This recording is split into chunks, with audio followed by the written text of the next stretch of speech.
Macet wantah pinaka Silitunggil Pikobat Pariwisata Bali. Makudang-kudang pengupaya talar kelaksana yang pemerintah sekadi antuk kewangun underpass Simpang Tugu Ngurah Rai Tuban.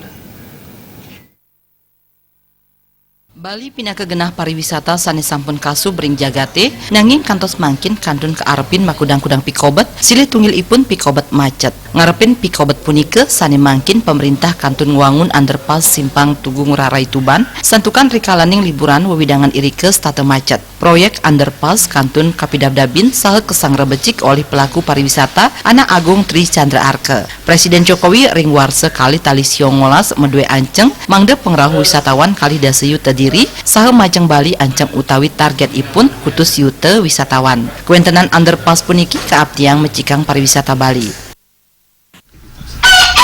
Saya sangat mengapresiasi langkah pemerintah kabupaten khususnya provinsi maupun dari pusat ya, suatu solusi yang sudah dibangunnya underpass di bundaran airport karena emang itu benar-benar itu pusat dari kemacetan sebetulnya.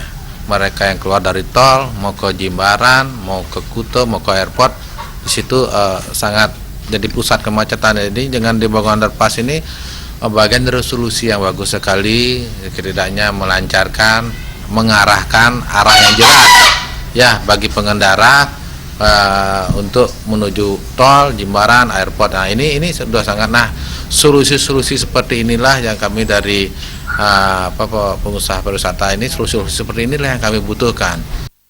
Pinaka pelaku pariwisata Tri Chandra Arke taler sering manggihin pekang saking wisatawan mepaiketan sareng Pikobat macet.